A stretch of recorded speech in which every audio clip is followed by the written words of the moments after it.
اے بیٹیوں والو، اپنی بیٹیوں کو جہیز میں کروڑوں روپے کا سامان دو، لاکھوں روپے کا سامان دو، مگر خدا را اعلان نہ کروایا کرو، اعلان نہ کروایا کرو کہ ملک صاحب کی بیٹی کا جہیز آیا ہے، بچیوں آؤ ہماری بچی کا جہیز دیکھ لو۔ تمہاری بیٹی کا جہیز دیکھنے صرف امیر ذاتیاں نہیں آتی، غریب کی بیٹی بھی آتی ہوگی، چھلی بیچنے والے کی بیٹی بھی آتی ہوگی۔ ایک باپ اپنے گھر کے اندر داخل ہوا، گھر کے اندر گیا، بلب کو بند دیکھا، بیوی سے کہنے لگا کہ کیا بات ہے، آج دن میں ہی اندھیرا کر دیا۔ بیوی نے روتی ہوئی بیٹی کی طرف اشارہ کرتے ہوئے کہا، روتی ہوئی بیٹی کی طرف اشارہ کرتے ہوئے کہا، وہ دیکھو بیٹی منہ پر تکیہ دے کے زاروں قطار رو رہی ہے۔ غریب باپ نے جا کر بیٹی کے سر پر ہاتھ پھیرا، بیٹی نے سر اٹھایا، روتی ہوئی آنکھوں سے غریب باپ کا چہرہ دیکھا، روتی ہوئی آنکھوں سے غریب باپ کا چہرہ دیکھا تو ایک بار پھر سے آہیں بھر بھر کے زور زور سے رونے لگی۔ باپ نے یہ نہیں پوچھا کہ بیٹی تیرے سر میں درد ہے، بیٹی کے سر پر ہاتھ پھیر کر باپ چارپائی کے اوپر جا کر بیٹھ گیا، بیٹھ کے بیٹی کی طرف دیکھتے ہوئے رو کر کہنے لگا، مجھے لگتا ہے آج بھی میری بیٹی کسی امیر زادی کا جہیز دیکھ کے آئی ہے۔ خدا را میری بہنوں، کسی شادی کی تقریب میں جب کسی امیر زادی کا جہیز دیکھنا تو اپنے بوڑھے باپ کو مت بتانا کہ فلاں نے اپنی بیٹی کو اتنا سونا دیا، فلاں نے اپنی بیٹی کو اتنا جہیز دیا، اتنے زیور پہنائے۔ خدا کی قسم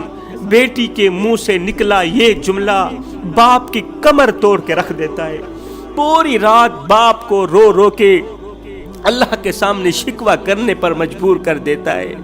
نہ ہم رہے دل لگانے کے قابل، نہ دل رہا غم اٹھانے کے قابل، ربا تیرے بندوں نے دیے اتنے غم، چھوڑا نہ ہمیں مسکرانے کے قابل۔ کیونکہ ایک باپ کینسر کی بیماری تو برداشت کر سکتا ہے، لیکن بیٹی کی آنکھوں سے نکلا آنسو برداشت نہیں کر سکتا۔ او نادانو، اللہ نے تم ہی تو بیٹی کو جہیز میں 2-2 لاکھ کا جوڑا دینے کی توفیق دی ہے، اللہ نے تم ہی تو بیٹی کو جہیز میں 2-2 3-3 لاکھ کا جوڑا دینے کی توفیق دی ہے۔ ریڑھی والا کہاں جائے بیچارہ، ریڑھی والا کہاں سے لے کے آئے، مزدوری کرنے والا جس کو 2-2 دن کام نہیں ملتا، وہ کہاں سے لے کے آئے بیٹی کے لیے اتنا جہیز؟ شاید ہی تم بھول گئے ہو میری قوم کے نوجوانوں کہ ہم نے کس نبی کا کلمہ پڑھا ہے، تم بھول گئے ہو کہ تم کس نبی کے امتی ہو۔ ہم نے اس نبی کا کلمہ پڑھا ہے جس نے اپنے پیٹ پر پتھر باندھ کر بھوکے کی بھوک مٹانے کے لیے کھانے کا بندوبست کیا، جس نے اپنے پیٹ پر پتھر باندھ کر اپنے پیٹ پر پتھر باندھ کر بھوکے کی بھوک مٹانے کے لیے کھانے کا بندوبست کیا۔ وہ نبی فرما رہا ہے، صحابہ اگر اللہ نے تمہیں دولت دیے، اگر اللہ نے تمہیں پیسہ دیا ہے، اگر اللہ نے تمہیں مال دیا ہے تو خدا را کسی غریب کے سامنے اپنی دولت کی نمائش نہ کرنا، کسی غریب کے سامنے اپنے مال کی نمائش نہ کرنا، اپنی جائیداد کی نمائش نہ کرنا، پیسوں کی نمائش نہ کرنا۔ اگر ایسا کرو گے تو غریب اللہ کے سامنے شکوہ کرنے پر مجبور ہو جائے گا۔ کسی غریب کے سامنے اپنی دولت کی نمائش نہ کرنا۔ تمہاری دولت کو دیکھ کر اگر اس نے اللہ کے سامنے شکوہ کر دیا تو یاد رکھنا تمہارے لیے بہت بڑا مسئلہ بن جائے گا۔ رات کو دن میں بدلنے والا رب کبھی دے کر آزماتا ہے اور کبھی لے کر آزماتا ہے۔ کہیں ایسا نہ ہو کہ غریب کے اندر سے ٹھنڈا سانس نکلے اور اللہ کو تمہیں دیا رزق واپس لینا پڑ جائے۔ یہ تو اللہ کی تقسیم ہے نا۔ ایک بھائی کو اللہ نے مارکیٹ دے دی، دوسرے کو بازار میں ریڑھی لگانے کی جگہ بھی نہیں دی۔ یہ میرے رب کی تقسیم ہے۔ ایک بھائی اتنا مالدار ہے کہ اس کے کتے بھی دودھ پی رہے ہیں، دوسرے بھائی کو اللہ نے اس قدر غریب بنایا ہے کہ اس کے بچے سوکھی روٹی کے لیے بھی ترس رہے ہیں، اس کے بچے ٹھنڈے پانی کے لیے ترس رہے ہیں۔ خدا را میرے بھائیوں، شام کو جاتے ہوئے بھائی کے گھر کا پردہ ہٹا لینا اور پوچھ لینا آج جمعہ کا دن تھا، سب کے گھروں میں گوشت پکا، بتا تیرے گھر میں کیا پکا ہے؟ آج جمعہ کا دن تھا، اتوار کا دن تھا، گوشت کا دن تھا اور سب کے گھر میں گوشت پکا ہے۔ میرے بھائی بتا تو صحیح تیرے گھر میں کیا پکا ہے؟ اگر بھائی سر جھکا دے، یہ سنتے ہی بھائی سر جھکا دے کہ مجھ میں تو دال پکانے کی حیثیت نہیں ہے، گوشت کہاں سے آ گیا؟ اگر بھائی سر جھکا دے تو قسم خدا کی پھر تو نے بکرا نہیں کھایا، کتے کا گوشت کھایا ہے، وہ بکرا تیرے اوپر جائز نہیں ہے۔ اگر بھائی کے گھر میں دال نہیں پکی اور تو گوشت کھا رہا ہے، بھائی کے بچے بھوک سے مر رہے ہیں اور تیرے کتے دودھ پی رہے ہیں، تو پھر سن، بکرے کا گوشت تیرے لیے کتے کا گوشت برابر ہے، وہ بکرا تیرے پہ جائز نہیں ہے میرے بھائی۔ یہ وہی بھائی ہے جو بچپن میں اپنے منہ سے ٹافی نکال کے تیرے منہ میں ڈالا کرتا تھا۔ یہ وہی بھائی ہے کہ باپ کا وقت آخر آ گیا، باپ اس دنیا فانی سے رخصت ہونے لگا، باپ مرنے لگا۔ مرنے سے پہلے باپ نے بڑے بیٹے کو کہا، بیٹے میں اپنے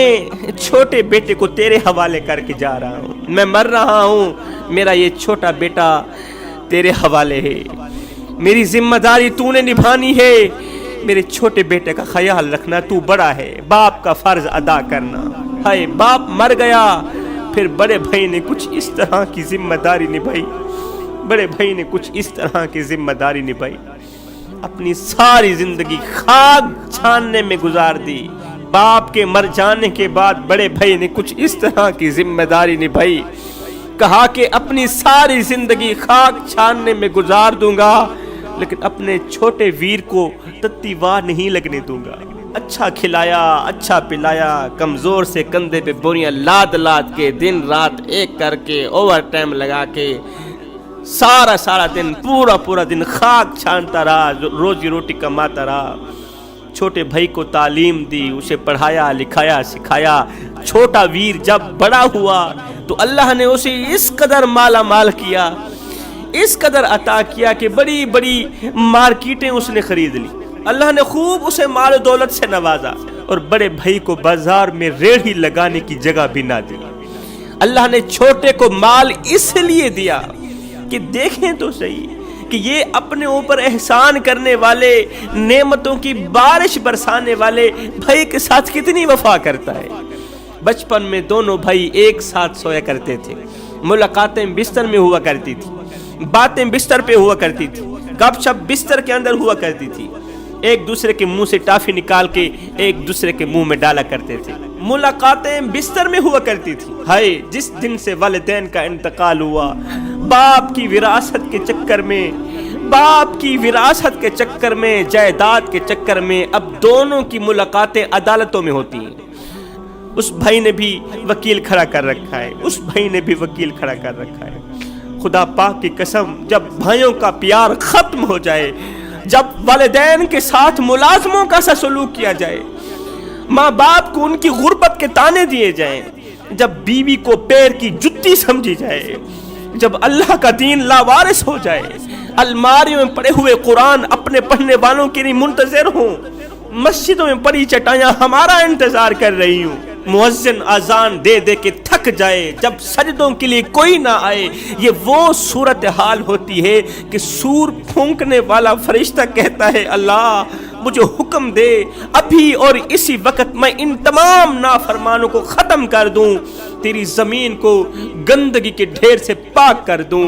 ان تمام نافرمانوں کو ختم کر دوں۔ ہائے اللہ جوانو، جب ایسی نوبت آ جائے تو سمجھو خدا ناراض ہو گیا ہے، جب ایسی نوبت آ جائے تو پکا یقین کر لینا اللہ ناراض ہو گیا ہے۔ سیدہ عائشہ صدیقہ رضی اللہ تعالی عنہا عرض کرتی ہیں، یا رسول اللہ شام کے وقت ایک عورت آئی تھی، یہ کون تھی؟ یہ ایک پڑوسن تھی،